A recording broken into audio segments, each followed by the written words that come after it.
Welcome to Mr. Woods Teaches, Middle School Math Survival Guide. I'm Fred Woods, ready to teach.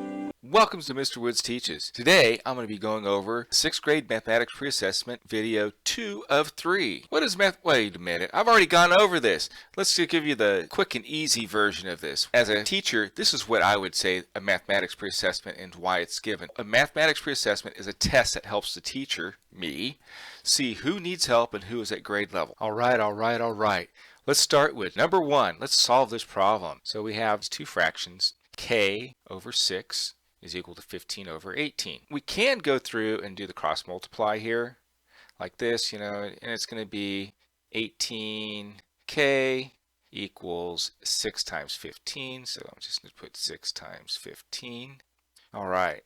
We can do it that way. Let's take and then divide it and all this other stuff. But hold on a sec. Let's look at this again. Before I even get into this here, I'm going to do k over 6 is equal to 15 over 18. I know that I can reduce this here because there's a common factor, and that's going to be, so 15 and 18 has 3 in it. So I can say, well, I'm going to divide each side by 3. So I'm going to just do divide by 3 here and divide by 3 here, and that's going to give me k over 6 is equal to, so what's 15 divided by 3, and that's going to be equal to 5, and 18 divided by 3 is going to be 6. And I'm like, well, wait a minute, all I can do is just multiply both sides by 6, so I'm going to say 6, let's put a dot there, times that, and 5 times 6, and these are going to cancel out, and instantly I have k is equal to 5. See how quick that was? Much faster than going, okay, what's 6 times 15? What is that going to be? Was it 30, 60, 75, right? Because that's 6 times 15. And then I divide that by 18, and I'm going to figure that out. It's like, forget that. There we go. K equals 5. That's our answer. That was easy peasy, quick.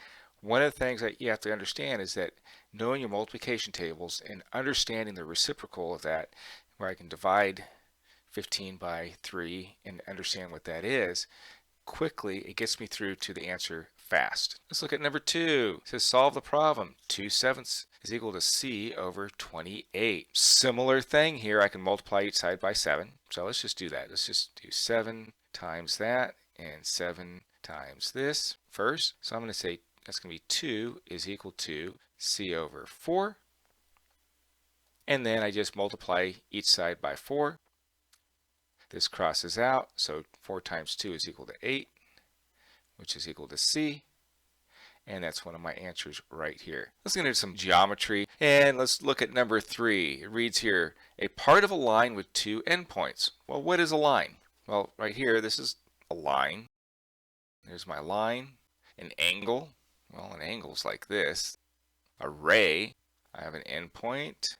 There's my ray, and then a line segment, a point there, A and B. So this is a part of a line. So let me make sure that this is going here. So there's a part of a line. It has 2 endpoints right there and right there. So that's going to be my line segment. Having the ability to draw out everything or just know in your head what it all looks like is going to help you working it out and remembering this academic language. Number 4, the green outline is an example of what? Well, here's this green outline. So I have this point here, it's coming out here, going out here. Is it a line? I'm going to look over here. Nope. Is it an angle? Oh, it's an angle because that looks similar to this. It's definitely not a ray. Now, if I didn't have this part here, this could be a ray right here. Is it a line segment? No. It's definitely an angle. We're going to continue on with some geometry. So I have number 3. A polygon has to have what? 2 sides? Well, 4 more sides. Well, there's 4 sides, and that is a polygon. No sides, so it can't be that. It can't be this because it's not closed. At least 3 sides. It has to be at least 3 sides. See, all I did was just draw pictures. Number 4. Which shape doesn't belong with the others? Let's take a look at these. These are we have a square, so I have a square right here. This is A. B is the rectangle. This is B. C is the trapezoid. And D is the rhombus. Now, what's different? Well, this has 1, 2 sides. These are parallel. Those are parallel. Square, I have two sets of parallel lines there. Rhombus, same thing, parallel sides. And look at this. This is my rhombus. And those are not parallel sides, so it's going to be rhombus. So I went through and I evaluated it, and I knew what they were. I just labeled them all and said, okay, what's the difference?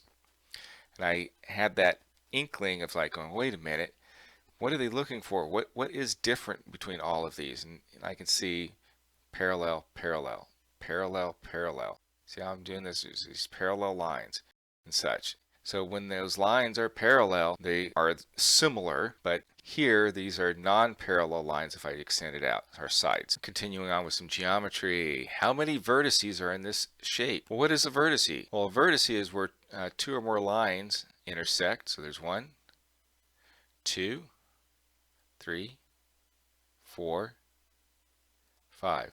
There we go. You have to just count them up. That's all I needed to do. Number 6, name the 3D shape. What does that mean? Well, what I can see here, it looks like it is some sort of object that has, this is like be side 1, side 2, side 3, side 4, and this is end 1. So I'm going to say end 1 and end 2. And what I can do is I can say, well, if I fold it up, what is it going to look like? Well, it's going to look something like this. And I'm going to make it off just a little bit here just so we can get a perspective on this. Aha! So it's probably going to give me something that's it's not a cube because these are rectangles right here. Is it a rectangular pyramid? No, because that's going to be something like this. That can't be it. A triangular prism. Again, just draw out the picture. How is it going to look? Attach that. It should be there. So nope.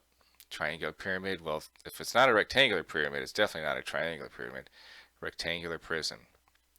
So eliminate the possibilities. Draw the pictures to figure out how to answer this question if you're not able to just go rectangular prism. I looked at it and I said it's a rectangular prism, but I have years of experience. You, on the other hand, may need to draw the pictures. So learn how to draw these pictures of these 3D shapes. Now we're into some algebra. Number 7. Every bicycle is charged $1.50 to ride the train. Write the equation for the total charges y if there are x number of bikes. Label the axis of the graph, complete the table, then plot the points from the table onto the graph. This is my table. Here's my graph, x number of bikes, so this is bikes. So that's going in the x direction, so I'm going to say bikes. And here, this is the charge. I'm just going to put down CH as for the charge. If I have 2 bicycles, it's going to cost me $3. Okay, so $3. If I have 5 bicycles, how much is that? Well, 2 and 2, there's 4 that bicycles. That's going to be $6 plus another $1.50 because that's going to be 5 bikes. Is going to be $7.50. And then 8. Well, I know that 2 and 2, which is going to be 4, is 6. So 4 bikes times 2 at 6, so 2 times 6 is 12, so that's going to give me $12. You may be going, well, wait a minute, there's not like 12 lines. Well, what I can do is label this as going 2, 4, say 6 here, 8, 10, and then that's going to be 12 right here. Let's look at the first one, 2. I don't have enough, so I'm going to say this is 2 bikes right here, and I'm going to go up $3. But wait a minute. So 2, that's going to be 4, it's going to be right in the middle. So there's that here. Okay, and I can say this is A here. So I have 5 bikes, so 1, it's actually 2, 4, 5 isn't right in between, so I'm going to put down 5 right here. Now I have $7.50, which is going to be 2, 4, 6, and then $7.50 is going to be right about here. So I'm going to do B, and then 8. I have 8 bikes. 2, 4, 6, 8 is going to be right here. That's 8. And I'm going to go up $12. 2, 4, 6, 8, 10. There's 12. I come across, and there's going to be my C. So this is B and C. So I just plotted those points. I have my table here. I put down this is bikes, bikes, And this is what the charge is going to be. Let's look at number 8. So I have 3 parentheses 4y minus 2 is equal to what? I'm looking for something else here, and I need to multiply through this. So 3 times 4 is 12. I'm like, whoa, wait a minute. Take that one out, take that one out. Y, I got that, y, minus 6. It's minus 6. There it is. I use the distributive property of multiplication to take this 3 and multiply it through what's inside the parentheses, and that's how we got 12y minus 6. Number 9, a number y is 4 times greater than 3 added to a number. Write an expression for y in terms of x. If x is equal to 4, what is y? So this is a multi-step problem here. Well, first off, you have to understand what you're reading. A number y is 4 times, so y is 4 times greater than 3 added to a number x. So 4 times 3 plus x. So we have to use the distributive property of multiplication to figure this out. So 4 times 3 is equal to 12 plus 4x.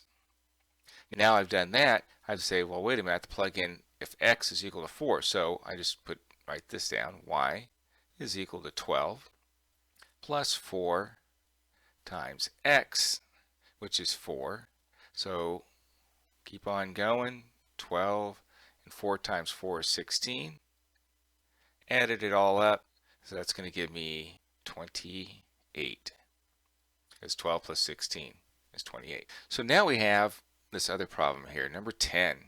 Y is equal to 1/2 x plus 2 2/8. Now this can be a little confusing because you can say, well, this looks like a mixed number here, but actually it isn't. This is actually 1/2 times x. This right here is not 2 times 2/8. It is a mixed fraction. We can write this out, and it says, what is y if x is equal to 7? We'll just plug all that in. So y is equal to 1/2, and that's 7. So I'm going to put 7 here because we show that we're multiplying by it, plus 2 2/8. Again, that's that mixed number. I can look at this and go, okay, well, wait a minute. I can say this is equal to 7/2 because when I multiply the numerators and I multiply the denominators. And in essence, just the whole number 7 can also be written as a fraction of the number as the 7 as the numerator over the denominator of 1, because that's just 7. So I am going to have 7/2 plus 2 2/8. I'm going, oh my goodness, what do I need to do here?